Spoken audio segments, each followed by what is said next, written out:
नमस्कार। अतुल सुभाष का नाम अभी तक आप लोगों ने शायद सुन ही लिया होगा टीवी पर या सोशल मीडिया पर। एक 34 साल के इंजीनियर जो कि यूपी के रहने वाले थे, उन्होंने बेंगलुरु पे अपने फ्लैट पे सुसाइड कर लिया। जब पुलिस ने उनकी बॉडी को बरामद किया तो उनकी छाती के ऊपर यहाँ पर एक A4 शीट चिपकी हुई थी जिस पे लिखा हुआ था, जस्टिस इज ड्यू। अपने सुसाइड नोट में अतुल ने लिखा है कि उनकी शादी 2019 में हुई थी, उसके बाद एक बेटा हुआ उन्हें। और शादी के थोड़े टाइम के बाद झगड़ों का सिलसिला शुरू हुआ और उसके बाद रिश्ते खराब होते चले गए और पत्नी जो है वो बच्चे को लेके अपने मायके जौनपुर चली गई और उसके बाद शुरू हुआ हैरेसमेंट का सिलसिला। एक के बाद एक अतुल के ऊपर 8 केसेस किए गए, जिसकी पैरवी के लिए पिछले 2 सालों में अतुल को 120 बार जौनपुर के चक्कर लगाने पड़े। हैरेसमेंट सिर्फ अकेले अतुल का नहीं हो रहा था, इन सब केसेस में अतुल के बूढ़े माँ बाप को और उसके छोटे भाई को भी पार्टी बनाया गया था। तो एक तरह से पूरा परिवार जो है पिछले 2 साल से हैरेसमेंट की ही जिंदगी जी रहा था। अतुल आगे लिखते हैं कि उन्होंने एक अच्छे हस्बैंड और एक अच्छे दामाद की ड्यूटी पूरी तरह से निभाने की कोशिश की। उन्होंने अपनी वाइफ का जॉब लगवाया एक काफ़ी अच्छी कंपनी में, अपने ब्रदर इन लॉ को फाइनेंशियली सपोर्ट किया और अपने इन लॉज को भी उन्होंने हर तरीके से फाइनेंशियली, इमोशनली हमेशा जहाँ हो सके सपोर्ट करने की कोशिश की। अतुल एक अच्छा इंसान होने के साथ साथ एक अच्छा पिता भी था। अपने सुसाइड नोट में उन्होंने लिखा है कि मैं अपने अपने बेटे को संबोधित करते हुए लिख रहे हैं कि मैं तुम्हारे लिए अभी से पैसे जोड़ रहा था इन्फ्लेशन एडजस्ट करके, कि जब तुम बड़े होंगे, जब तुम कॉलेज में जाओगे तो मैं तुम्हारा तब तुम्हें कार की ज़रूरत होगी तो तब तक ऑलरेडी मेरे पास एक कॉर्पस होगा जिससे मैं तुम्हें कार खरीद के दूंगा। और फिर वो अपने ऊपर हंसते हैं कि ये मेरे सपने थे लेकिन देखिए क्या हो रहा है। अतुल अपने सुसाइड नोट में जज के बारे में बात करते हैं, जज रीता कौशिक। क्या लिख रहे हैं बताने से पहले मैं क्लियर करना चाहता हूँ कि ये मेरा ओपिनियन नहीं है। ये मैं नहीं कह रहा हूँ कि जज रीता कौशिक ने ऐसा किया होगा, क्योंकि मैं नहीं चाहता कि जो है मेरी भी हाजिरी लग जाए जौनपुर की कोर्ट में, मुझे भी बुलाया जाना लगे। तो जो सुसाइड नोट में लिखा है वो मैं बता रहा हूँ कि जिसमें अतुल ने ये क्लेम किया है कि रीता कौशिक जो है उनसे 5 लाख रुपए मांग रही थी कि इसको सेटल करने के लिए। उन्हें अलग से चेंबर में बुलाया गया और उन्हें कहा तुम ऐसे ही चक्कर काटते रहोगे ज़िंदगी भर, ये वो क्या फ़र्क पड़ रहा है, इसको थोड़ा बहुत सेटल कर देते हैं, तुम मुझे 5 लाख दो और मैं इस केस को रफा दफा करवा दूंगी। लेकिन इन्होंने कहा कि मेरे पास इतने पैसे नहीं हैं, मैं ऑलरेडी 40,000 रुपये मेंटेनेंस पे कर रहा हूँ वहाँ पे, मेरे भी अपने पेरेंट्स हैं, तो मैं ये नहीं करता, तो आप प्लीज़ केस की मेरिट के आधार पर प्रोसीड कीजिए। सो जज साहिबा ने कहा कि ठीक है आप चलिए, मैं मेरिट के हिसाब पे ही करूँगी। इसके अलावा एक और इंसिडेंट बताते हैं कि इनकी वाइफ और इनको जज साहिबा ने जब बुलाया हुआ था तो ये वहाँ पे डिस्क्राइब कर रहे थे कि मेंटल प्रेशर बहुत होता है ऐसे केसेस में, कई लोगों ने सुसाइड किया है। तो इनकी पत्नी ने कहा कि तुम क्यों सुसाइड नहीं कर लेते हो। सो उसके बाद जो है जज साहिबा हंसने लगी और उन्होंने उसकी वाइफ को बाहर भेज दिया था। नेक्स्ट हियरिंग में जब इनको दोबारा बुलाया गया था तो इनकी वाइफ ने कमेंट किया कि ओहो तुम जिंदा हो, तुमने तो पिछली बार कहा था कि सुसाइड कर लोगे।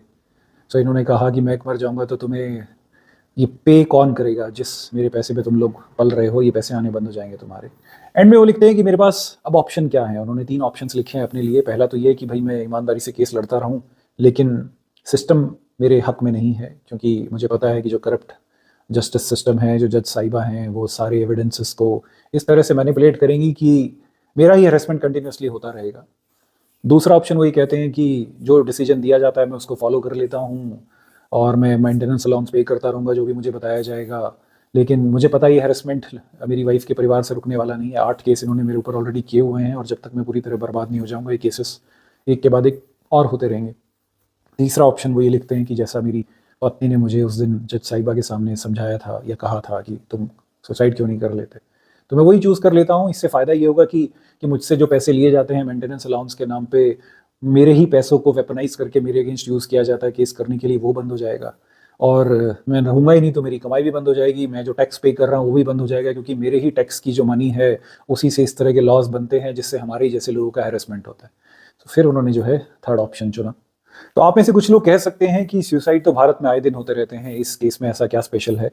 स्पेशल है ये केस, सिर्फ एक केस नहीं है, ये हाईलाइट करता है एक बहुत बड़ी समस्या जिसके बारे में अक्सर हम लोग बातें नहीं करते। इस तरह के बहुत केसेस है, अनगिनत केसेस है, बट क्योंकि इसमें इन्वॉल्वमेंट जो है, इसमें विक्टिम जो है पुरुष है, तो इस बारे में ज़्यादा बातें नहीं होती हैं, चर्चाओं में नहीं आती हैं, इसलिए लोगों को ये बड़ी समस्या नज़र नहीं आती है।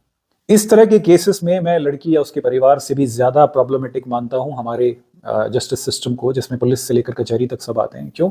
क्योंकि हिंदुस्तान में बहुत लोग हैं, करोड़ों की संख्या में लोग हैं और उसमें से आधे से ज़्यादा जो हैं वो वो लालची हैं, उनका कोई मोरल स्टैंडर्ड्स नहीं है, उन्हें नहीं फ़र्क पड़ता, उनको मौका मिलेगा तो वो चूस डालेंगे आपको। तो इसलिए यहाँ पर लीगल सिस्टम का महत्व और भी इम्पोर्टेंट हो जाता है कि आप बिना भेदभाव के सही को सही और गलत को गलत करें, लेकिन ऐसा नहीं होता है।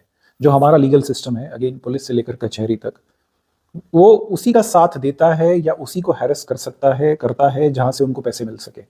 अनलेस आप पावरफुल हो, आपकी पहुंच हो किसी तक, तो आपके लिए रूल्स अलग हैं, बट अदरवाइज अगर आप एक नॉर्मल इंडिविजुअल हो, सो या तो आप उन्हें पैसे दे दें, या आप ही हो दोनों पार्टीज में से जिसके यहाँ से उनको पैसे मिल सकते हैं, तो वो आप ही को हैरेस करेंगे। एक छोटा सा एग्जांपल देता हूँ मैं। आप कार से जा रहे हैं, सामने से बाइक वाला आ रहा है, रॉन्ग साइड से आपने उसे ठोक दिया, उसको चोट वोट लग गई।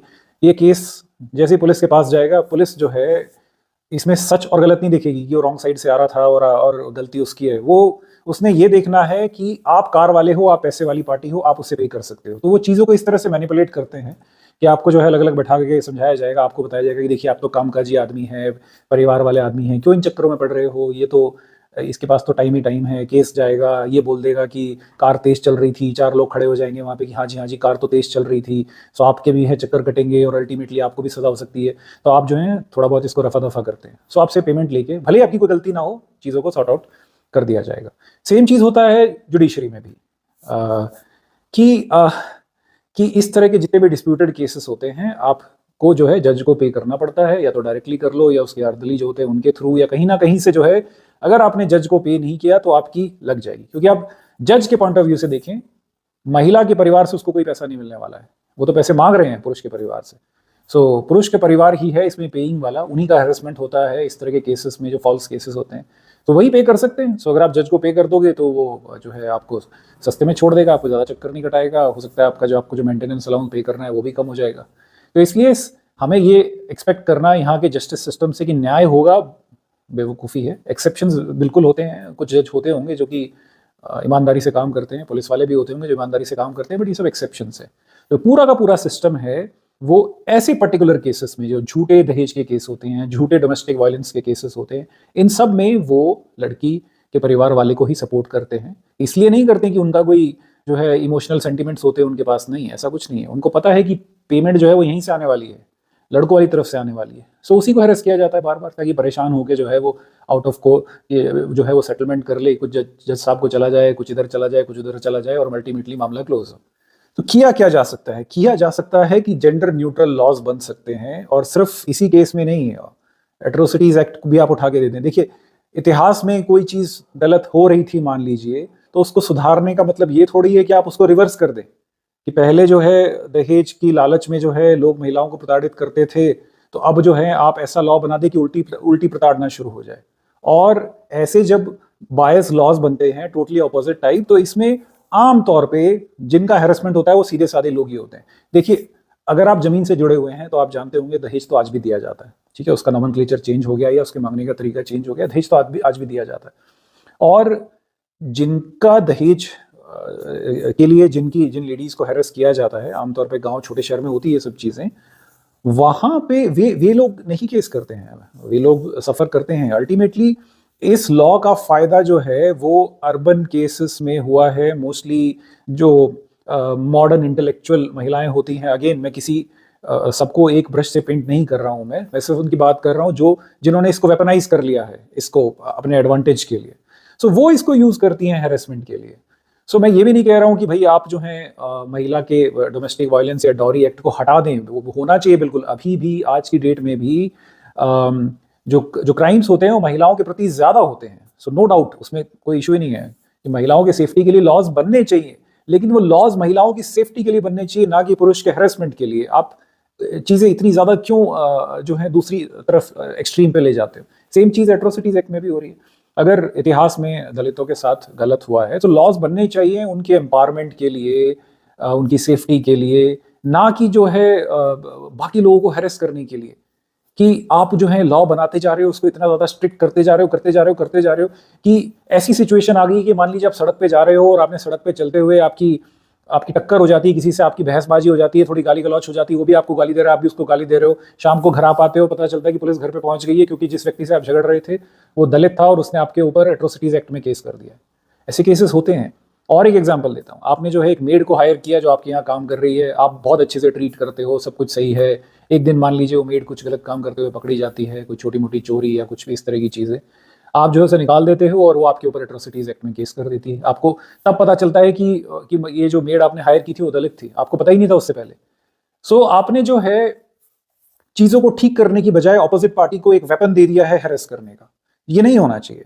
लॉज बिल्कुल होने चाहिए, मैं फिर से रिपीट कर रहा हूँ, महिलाओं के साथ अत्याचार होते हैं, बट उनकी सेफ्टी पे फोकस करने की जगह आप ऐसे लॉज बना रहे हो जिनको वेपनाइज करके पुरुषों का हैरेस किया जा सकता है। सो समरी ये है कि भाई ऐसे लॉज ना बनाए जाएं जो कि चीजों को करेक्ट करने की बजाय उनको रिवर्स कर देते हैं।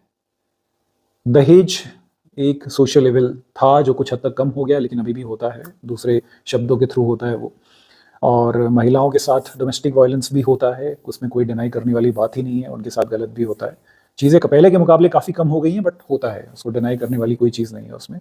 लेकिन इनको करेक्ट करने के लिए आपको ऐसे लॉज बनाने चाहिए जो कि इनको होने से रोके, ना कि आप ऐसे लॉज बनाओ जिनको कि वेपनाइज करके आप पुरुषों को ही हैरेस करना शुरू कर दें। अब आप अतुल सुभाष को देखो, अतुल सुभाष एक बहुत ही सीधा, सिंपल, हार्ड वर्किंग, मेहनती, ईमानदार सिटीजन, ईमानदार टैक्स पेयर, एक बहुत अच्छा पिता था। मरता हुआ आदमी झूठ नहीं बोलता है, इनफैक्ट कोर्ट्स में भी डाइंग डिक्लेरेशन की अहमियत बहुत ऊपर रखी जाती है। सो एक ऐसा व्यक्ति जो जिसने शायद कभी किसी का कुछ गलत किया ही नहीं होगा, उसका इतना हैरेसमेंट कर दिया जाता है कि उसे ये कदम उठाने पर मजबूर हो जाता है। और ऐसे एक केसेस नहीं होते हैं, ऐसे बहुत केसेस हैं।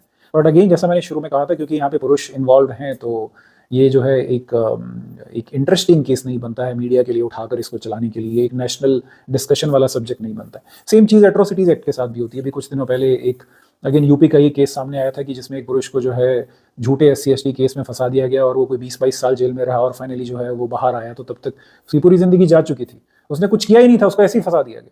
तो ऐसे दुनिया भर के केसेस होते हैं कि जो है परिवार के पड़ोसी का छोटा मोटा झगड़ा हो गया, केस फाइल कर दिया, कोई ज़मीन का मुद्दा है, केस फाइल कर दिया, ऑफिस में जो है आपने किसी कर्मचारी को डांट दिया कुछ गलत काम के लिए, केस फाइल कर दिया। सो आपने जो है लॉज बनाने चाहिए किसी ग्रुप की प्रोटेक्शन के लिए, ना कि दूसरे ग्रुप को हैरेस करने के लिए। बट अगेन, बहुत मुश्किल है कि चीज़ें बदलें, क्योंकि वोटिंग पॉइंट ऑफ व्यू से ये सारे मुद्दे इंपॉर्टेंट नहीं है, तो इस पर डिस्कशन होता नहीं है।